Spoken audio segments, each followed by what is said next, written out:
Set in a small town, this movie tells a story about a farmer's daughter who forges an intimate friendship with a worldly but reckless new girl in 1960s Oklahoma. This movie hits so many obvious marks so heavily.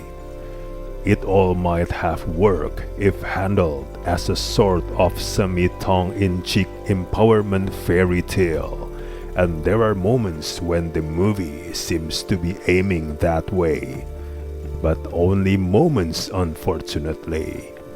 Too often, this movie is earnest in that annoying fashion of movies that at once caricature the past and ignore its norms to accommodate up to the moment's social attitudes. The modern sense that the movie uses in a frontal and on-the-nose way feels condescendingly trite and artificial.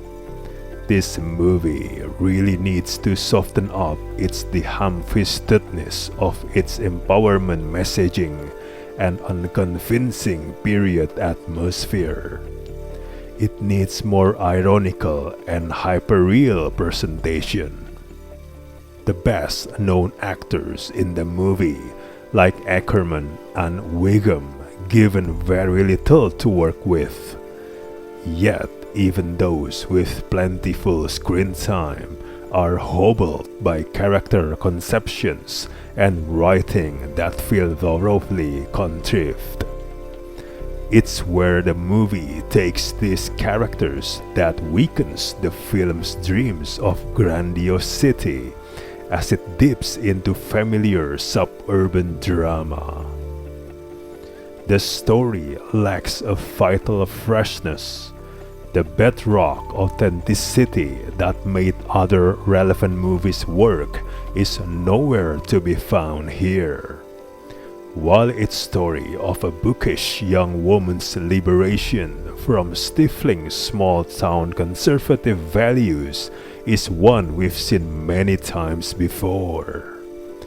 There's a lot more that this movie could have said, more that could have been done, if the movie had taken the time to dig a little bit further and break away from the genre's shackles.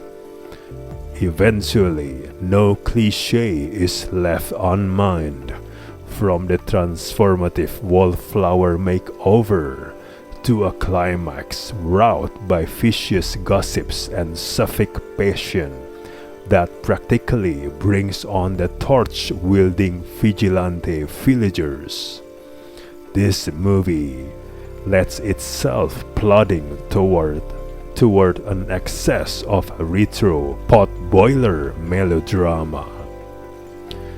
This movie does not need to take itself seriously, but the fact that it ultimately does is exactly what turns it from a potentially charming, bittersweet fable to a pretentiously overblown yet undercooked soap opera.